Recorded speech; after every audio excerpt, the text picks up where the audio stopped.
Evening everyone, welcome back to my channel. कैसे हैं आप सब लोग? सो होपफुली आप लोगों की प्रिपरेशंस चल रही होंगी एंड आई नो काफ़ी सारे कैंडिडेट्स ऐसे भी हैं जो जिन्होंने बुक्स को एकदम छोड़ दिया होगा। स्पेशली हाउसवाइफ्स जो हैं उनका स्पेशली मेरे पास कमेंट यही आता है कि हमारे पास घर के काम इतने सारे होते हैं, बच्चों की रिस्पॉन्सिबिलिटी इतनी होती है, हमारा बच्चा छोटा है, हम प्रेग्नेंट हैं और पढ़ने का टाइम ही नहीं मिल पाता है। और स्पेशली जब एग्ज़ाम कैलेंडर नहीं आया होता है तो वैसे भी पढ़ने का मन नहीं करता है। और एक बार अगर बुक्स छूट जाती है हाथ से तो दोबारा उनको उठाने में और दोबारा शुरुआत करने में बहुत ही ज़्यादा मेहनत लगती है। तो स्पेशली अगर आप एक हाउस वाइफ हैं, अगर आप मदर हैं, आप लोग किसी के घर की बहू हैं, तो आपके ऊपर ये रिस्पॉन्सिबिलिटी और डबल हो जाती है। एंड अगर आप वर्किंग भी हैं तो मैं ये बोल सकती हूँ डबल से ट्रिपल हो जाती है, क्योंकि हमें स्कूल को भी सेटिस्फाई करना होता है, हमें घर के लोगों को भी सारा मैनेज करना होता है, सारा काम, बच्चों का होमवर्क कराना होता है, बच्चों के एग्ज़ाम्स के लिए प्रिपरेशन कराना होता है।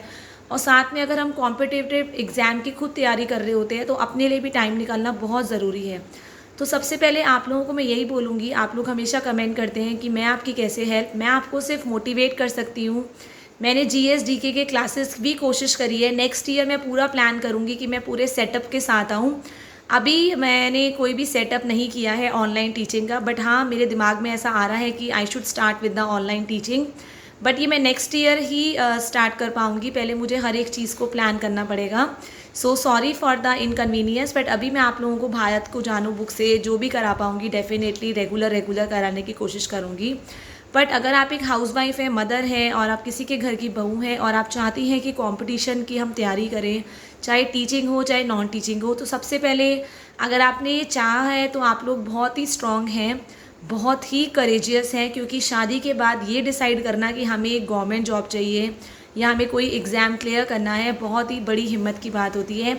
तो आप ये सोच लीजिए कि अगर आपने ये सोचा है ना तो आप बहुत ही एक करेजियस लेडी हैं, बहुत हिम्मत वाली लड़की हैं, क्योंकि हर एक कोई ये नहीं सोच पाता है। एंड अगर आप सोच रहे हैं तो इसका मतलब आपके अंदर उतनी मेहनत करने की लगन भी होगी, ये मैं बोल सकती हूँ। तो सबसे पहले अपने सपने को महत्व ज़रूर दें। अगर आपने सोचा है कि हमें टीचर बनना है तो अपने इस सपने को सबसे ऊपर रखें।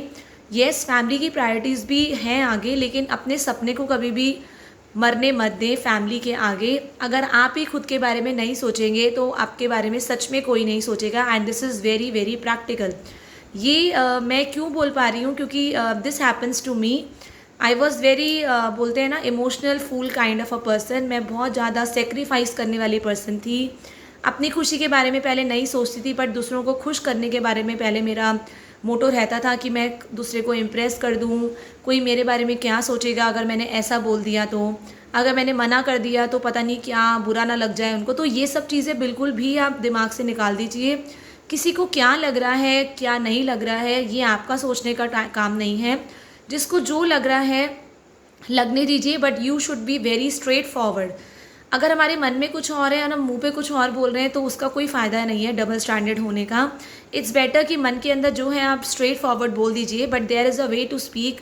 एक तरीका होता है बोलने का। अगर इतना ज़्यादा आपको पता है कि घर में वर्कलोड है and there are other members in the family में इतने सारे जने हैं जो आपको हेल्प आउट कर सकते हैं आपके घर के काम में, तो ask them for the help. उनसे मदद मांगिए, उनसे प्यार से बोलिए कि मेरे को इस काम में मदद कर दीजिए ताकि मैं अपनी पढ़ाई कर सकूं। क्योंकि अगर आप सोचेंगे कि कोई भी पहले तो अपने आप को सुपर वुमेन बनना बंद कर दीजिए।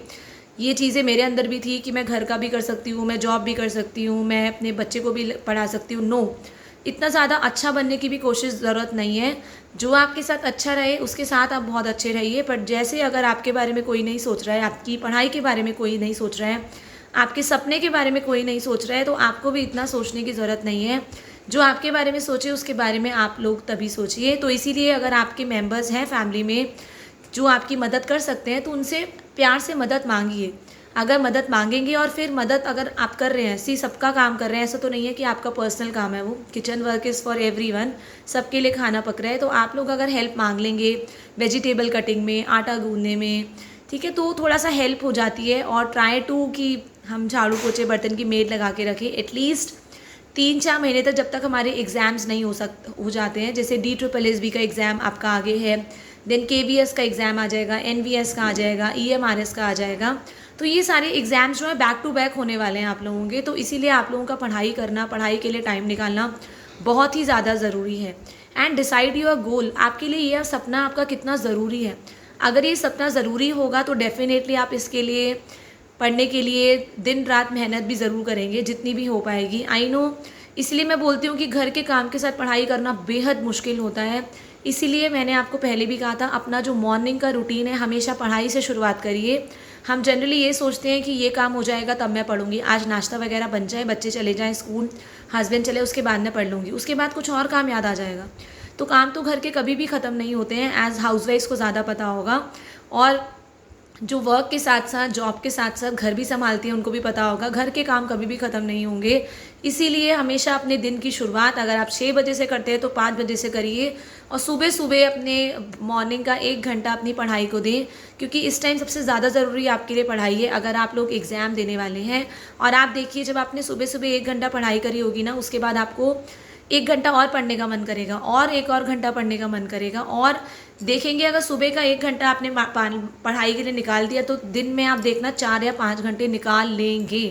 और अगर आपको ये मत सोचिए कि मुझे 2-3 घंटे जब इकट्ठे पढ़ने को मिलेंगे तभी मैं पढ़ाई करूँगी, नहीं, आपको छोटे छोटे टाइम स्लॉट्स निकालने हैं। 1 घंटा यहाँ से चुराया, 1 घंटा यहाँ से चुराया, और टाइम मैनेजमेंट करना है। Time management is very, time management चाहे किचन वर्क का हो, चाहे आपकी पढ़ाई का हो। किचन वर्क का भी जो चीज़ें ज़रूरी नहीं है उनको छोड़ दीजिए, अभी बाद में भी हो जाएगा, बट जो चीज़ें ज़रूरी है, खाना इज़ द मेन प्रायोरिटी, उन चीज़ का आप फोकस करिए। तो और टाइम देख के, मैं तो हमेशा ऐसे ही करती थी जब मैं एग्ज़ाम की तैयारी कर रही थी, मैं टाइम देख के, मैं टाइम के साथ हमेशा रेस लगाती थी एक्चुअली में, और आज तक भी लगाती हूँ कि मेरे को इतने टाइम में ये काम कंप्लीट करना है, वरना मैं हार जाऊँगी। हमेशा मेरी टाइम के साथ, चाहे सुबह स्कूल जाने की बात हो, चाहे मुझे घर आने की बात हो, चाहे मुझे चेकिंग करने की बात हो, तो मेरे का हमेशा मैं टाइम के साथ चलती हूँ और कोशिश करती हूँ कि टाइम से पहले मेरा काम कंप्लीट हो जाए। तो हमेशा अपने लिए डेडलाइन बनाइए। जो भी आप 1 घंटा 2 घंटा जितनी भी पढ़ाई कर रहे हैं, आप उसमें डेडलाइन बना के चलिए कि इस घंटे में मुझे ये चैप्टर कंप्लीट करना है। नहीं हुआ है तो मुझे 10 मिनट और देने हैं, तभी मैं इधर से उठूँगी। इस चीज़ को अपने दिमाग में रखिए। जब डेडलाइंस बनाएंगे तब जाके आप अपने टाइम टेबल पे जाके स्टिक होंगे। And make only 1 day time table. रात को सोने से पहले 11 बजे 12 बजे जब भी सोते हैं, अगले दिन का टाइम टेबल बना के रखिए कि ये टॉपिक्स मुझे करने हैं, चाहे वो 4 घंटे में हो, चाहे वो 5 घंटे में हो, आपको करने ही करने हैं, ठीक है। और किचन में भी टाइम देख के घुसिए और देखिए कि 1 घंटे के अंदर अंदर हमारा काम कंप्लीट होना चाहिए, मुझे बाहर आना है। 1 घंटे से सवा 1 घंटा हो गया, कोई बात नहीं, पर अपनी स्पीड को, और जो चीज़ें एक साथ हो सकती हैं किचन के काम की, लाइक सब्जी एक तरफ बन रही है तो रोटी एक तरफ बना लीजिए। और एक बार में ना एक टारगेट पे फोकस करिए। अगर आप किसी DSSB के लिए तैयारी कर रहे हैं या किसी भी KVS के लिए कर रहे हैं, तो अपना फोकस, एक सपना रखिए कि हाँ मुझे इसकी तैयारी करनी है। इतनी सारी चीज़ें एक साथ मत चलाइए कि मेरे को घर के काम भी कर लूँगी, मैं ट्यूशन्स भी पढ़ा लूँगी। इसी ट्यूशन्स अगर पढ़ा रहे हैं तो उसको अपने फ़ायदे के लिए पढ़ाइए। ट्यूशन्स, मैं आपको बोलती हूँ, ट्यूशन्स पढ़ाएं तो अपने फ़ायदे के लिए। सीनियर क्लासेस पढ़ाइए जो आपको काम आने वाली है नॉलेज में। अगर कोई ज़रूरत नहीं है, आपका नॉलेज बहुत अच्छा है, तो लीव ट्यूशन्स ऑल्सो, ट्यूशन भी पढ़ाने की ज़रूरत नहीं है। पर जो भी करें अपने फ़ायदे के लिए करिए। अपने फ़ायदा मतलब अपनी पढ़ाई का फ़ायदा, जिससे आपकी कुछ एग्ज़ाम की तैयारी हो रही हो। और अभी आपके एग्ज़ाम्स बच्चों के भी आने वाले हैं, तो उनके साथ ही बैठ के जब वो अपने टर्मिनल्स की तैयारी कर रहे हैं, आप अपने साथ अपनी बुक लेके बैठ जाइए। इससे आपका बच्चा भी पढ़ेगा और आप भी पढ़ेंगे, और एक दूसरे को टारगेट दीजिए कि तुम्हें भी 1 घंटे में ये करना है, मेरे को भी 1 घंटे में ये करना है। तो बच्चे क्या करते हैं, जब आप कंपटीशन देते हैं ना, तो बच्चे उस टाइम पे जल्दी पढ़ाई करते हैं। उनको ये मिल जाता है कि हाँ ये गेम हो रहा है, मम्मा भी पढ़ रही है और मैं भी पढ़ रही हूँ, तो थोड़ा सा उनको पढ़ने में मोटिवेशन आती है। एंड सेल्फ लव होना, सेल्फ ट्रस्ट होना और सेल्फ मोटिवेशन होना इज़ वेरी वेरी इंपॉर्टेंट। खुद से प्यार करना बहुत ज़रूरी है। अगर आप खुद